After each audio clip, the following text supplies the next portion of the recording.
Supreme court में महिला अधिकारों को लेकर खासतौर पर मुस्लिम जो तलाकशुदा महिला हैं उनको लेकर एक बड़ी कवायद फिर से शुरू हुई है और सुप्रीम कोर्ट ने सीआरपीसी यानी दंड प्रक्रिया संहिता की धारा 125 के तहत भरण पोषण के मामले में एक बार फिर से विचार करने की बात की है और सुप्रीम कोर्ट ने अमिकस भी नियुक्त किया। हमारे साथ अर्चना पाठक दवे हैं जो वरिष्ठ वकील हैं सुप्रीम कोर्ट में। मैम, इसको हम आम लोगों तक समझाएं तो क्या लीगली कानूनी ये क्या कवायद है? देखिए 125 जो प्रोविजन है सीआरपीसी का, दिस इज रिगार्डिंग मेंटेनेंस और ये एक सेक्युलर प्रोविजन है। It is not concerning any particular religion as such, किसी भी धर्म से नहीं, किसी भी धर्म से संबंधित नहीं है।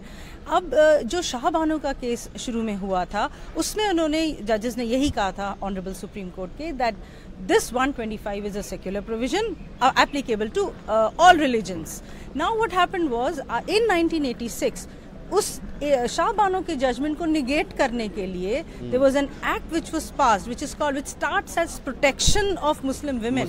Whereas if you ask me, it is not protection but it is actually taking away the rights of Muslim women, because then what it provides is that after the divorce, if the woman is not remarried, then यानी शादी हाँ, अगर वो दोबारा शादी नहीं करती है तो केवल हस्बैंड उसको मेंटेन करेगा इद्दत पीरियड तक। उसके बाद अगर वो खुद से काबिल नहीं है अपने आप को मेंटेन करने के, तो उसके बाद हालांकि उसमें लिखा है कि आपको प्रोविजन करना पड़ेगा और आप इकट्ठा प्रोविजन कर दोगे ताकि उसकी पूरी लाइफ चल जाए, पर ऐसा होता नहीं है क्योंकि उस वक्त इद्दत के बाद आपको एक्चुअली आपके रिलेटिव्स के सामने एप्लीकेशन देनी होती है।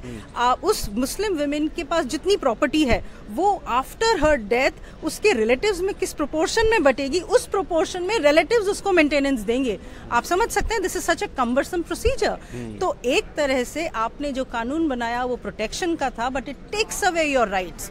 तो मुझे लगता है when we are talking today about uniform civil code, when it comes to matters where you are discussing the rights of women, then it has to be secular. It has to be, the provisions have to be in such a way that they protect women and not take away their rights. I'm very happy that the Supreme Court is considering this again because various decisions were coming from various high courts.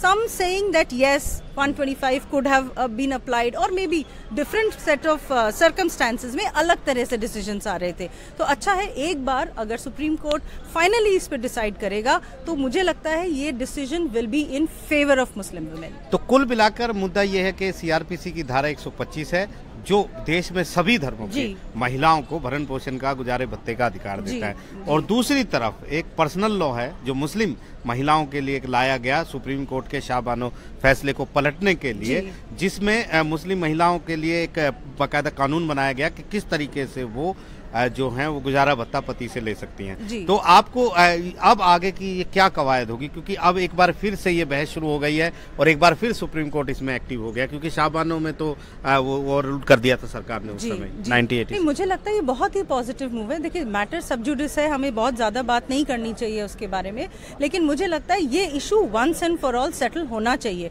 क्योंकि ये issue बार बार crop up होता है, ये issue बार बार सामने लाया जाता है कि 125 के अंदर भी तो हम मेंटेनेंस ले सकते हैं।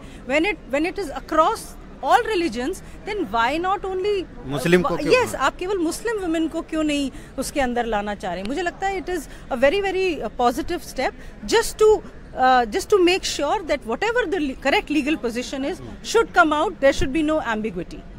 तो साफ तौर पर एक बड़ा कदम है, एक बड़ी कवायद सुप्रीम कोर्ट की है और सुप्रीम कोर्ट इस पर आने वाले दिनों में सुनवाई भी करेगा। नई दिल्ली से आशीष भार्गव, एनडीटीवी इंडिया।